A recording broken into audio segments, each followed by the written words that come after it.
ఓం శ్రీ మహాగణాధిపతయే నమః. శ్రీ మహాసరస్వత్యే నమః. శ్రీ గురుభ్యో నమః. హరి ఓం. సదాశివసమారంభాం శంకరాచార్యమధ్యమాం అస్మదాచార్యపర్యంతాం వందే గురుపరంపరాం. జై గురుదేవ దత్త.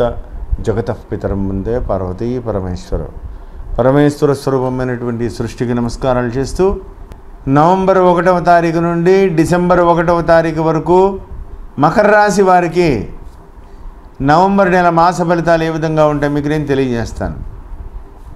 మకర రాశిలో ఉత్తరాషాఢ నక్షత్రంలో ఉన్నటువంటి 2, 3, 4 పాదములు, శ్రవణ నక్షత్రంలో ఉన్నటువంటి 4 పాదములు, ధనిష్ట నక్షత్రంలో ఉన్నటువంటి 1, 2 పాదములు కలిపి మేషరాశి మకర రాశిగా చెప్పబడుతోంది.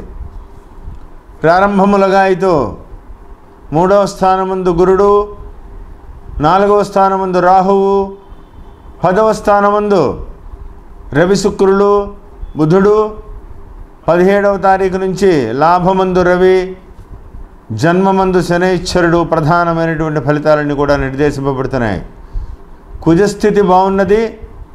6వ స్థానం నుంచి మళ్ళీ 5వ స్థానంలోకి మళ్ళీ వక్రిస్తున్నారు. ఏదేమైనప్పటికీ కూడా మకర రాశి వారికి నెలంతా కూడా చాలా వరకు అనుకూలమైనటువంటి పరిస్థితులన్నీ చెప్పాలి. డబ్బు ఏదో రూపంలో చేతికి అందుతుంది.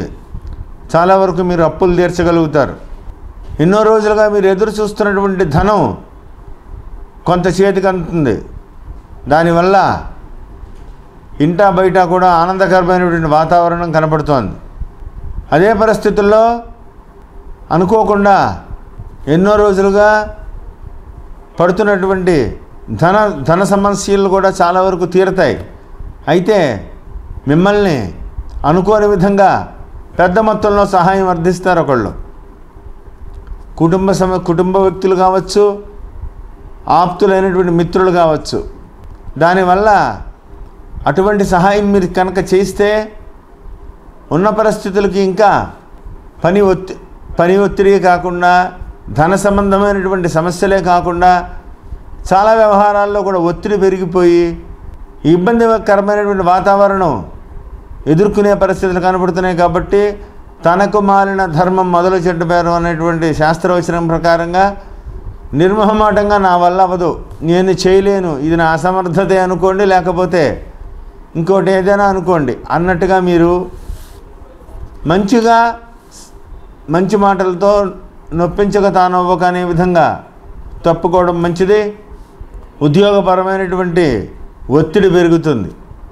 పంచమంలో కుజ సంచారం వక్రించి 4వ స్థానంలో పౌర్ణమి రోజు పట్టేటువంటి గ్రహణం వల్ల తల్లి ఆరోగ్యం కొంత మిమ్మల్ని కలవరపెడుతుంది. తల్లిదండ్రుల ఆరోగ్యం కొంత ఇబ్బంది పెట్టి కలవరపెడుతుంది. వారికి ఔషధ సేవ చేయించవలసి రావచ్చు. ఆరోగ్య విషయంలో కొంత భయం వేస్తూ ఉంటుంది మీకు. కాబట్టి వారి మీద ప్రత్యేకమైనటువంటి దృష్టి పెట్టండి. ఏదైనా చిన్న సమస్యగా ఉన్నప్పుడు చిన్నగానే మీరు చూసుకోవాలి తప్ప అశ్రద్ధ చేస్తే నెత్తి మీదకి వచ్చి కూర్చుంటే సమస్య పెరిగిపోతుంది. కాబట్టి ప్రతి వ్యవహారాన్ని కూడా ఆచితూచి అడుగులు వేయడం చాలా మంచిది. జన్మమందు ఉన్నటువంటి శనైశ్వరుడు తొందరలో ద్వితీయానికి మారబోతున్నారు. తృతీయమందు ఉన్నటువంటి గురు బలం కూడా శుభాశుభ మిశ్రమంగానే ఉన్నది. వ్యక్తిగత జాతక పరిశీలన ఈ సమయంలో చాలా అవసరమవుతుంది. జరుగుతున్నటువంటి మహాదశల్లో యోగవంతమైనటువంటి పరిస్థితులు కనుక ఉంటే భయపడవలసినటువంటి పని లేదు.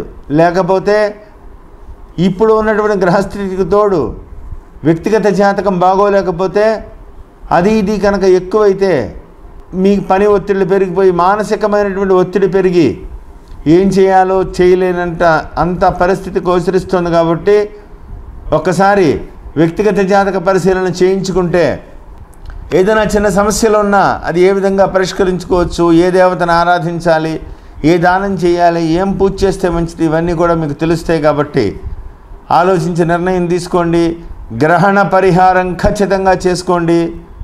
మమ గోచార వేదవశాత్తు చతుర్థ స్థానస్థిత రాహుగ్రస్త సంభవిత చంద్రగ్రహణ దోష పరిహారార్థమని చెప్పేటి సంకల్పం చెప్పించుకుని మినువులు, బియ్యం, లేదా ఎవలు, చంద్రబింబం, సర్పం ఇవన్నీ కూడా దానం చేయండి.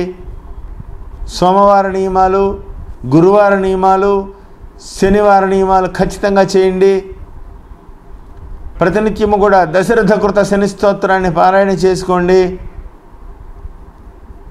ఏ విషయాన్నైనా సరే మంచిగా జరుగుతున్నంతసేపు పర్వాలేదు, కానీ మీ అంచనాలు మించిపోయి ఖర్చులు పెరిగినా, అంచనాలను మించి పని పెరిగినా మీరు ఫేస్ చేయలేరు. దానివల్ల ఒత్తిడి పెరిగిపోయి అనారోగ్య సూచనలు కనబడుతున్నాయి. కాబట్టి హృదయ సంబంధమైనటువంటి అనారోగ్య సూచనలు కలగకుండా ఉండాలి అంటే చాలా జాగ్రత్తగా ఉండాలి. బీపీ, షుగర్స్ ఇలాంటివి ఉంటే అతి జాగ్రత్తగా మందులు సేవ చేసుకుంటూ పరమేశ్వరుడి యొక్క అనుగ్రహాన్ని పొందుతూ అతి జాగ్రత్తగా గడపాలని ప్రత్యేకంగా చెప్పదగ్గ సూచన. సాహసోపేతమైనటువంటి నిర్ణయాలు చేయవద్దు. గ్రహస్థితిని అనుకూలంగా కొంతవరకు ఉన్నప్పటికీ కూడా జన్మమందు ఉన్నటువంటి శనీశ్వరుడు వల్ల బద్ధకం, ఎదుటి వ్యక్తులు ఏం చెప్పినా దానికి వ్యతిరేకంగా నెగిటివ్గా ఆలోచించడం, ప్రతిదీ కూడా ఇవన్నీ కూడా జరగకుండా ఉండాలి అంటే దత్త కవచాన్ని పారాయణ చేసుకోండి. దత్తాత్రేయ స్తోత్రాన్ని పారాయణం చేయండి. కుదిరితే దత్తక్షేత్రానికి వెళ్ళి పరమేశ్వరుడికి అభిషేకం చేయించుకోండి. జన్మందు ఉన్నటువంటి శనీశ్వరుడు దోషం కలగకుండా ఉండాలి అంటే తిలదానం చేయండి, తైలాభిషేకం చేయించుకోండి. శనివార నియమాలు కఠినంగా పాటించండి. సమస్యలన్నీ కూడా అదుపులోకి వస్తాయి. ఈ కార్తీక మాసం జరుగుతున్నటువంటి అన్ని రోజులు కూడా ప్రతినిత్యము కూడా కార్తీక దీపం వెలిగించేటువంటి సమయంలో ఈశ్వరారాధన, శివాలయ దర్శన, పరమేశ్వరుడు యొక్క ప్రదక్షిణ ఇవన్నీ కూడా మీకు బాగా అనుకూలిస్తాయి. స్వామివారి దయతో విజయవంతంగా మీరు ముందుకు వెళ్తారు. ప్రతి వ్యవహారాన్ని కూడా దూరపు చూపుతో, ముందు చూపుతో ఆలోచించండి. ధనాన్ని పరిమితిగా ఖర్చు పెట్టుకోండి. పర్వాలేదులే, ఎక్కడైనా అప్పు పుడుతుందిలే, మనం ఏదో విధంగా మనం మేనేజ్ చేయగలుగుతాం అనేటువంటి ఓవర్ కాన్ఫిడెన్స్ తగ్గించుకోండి.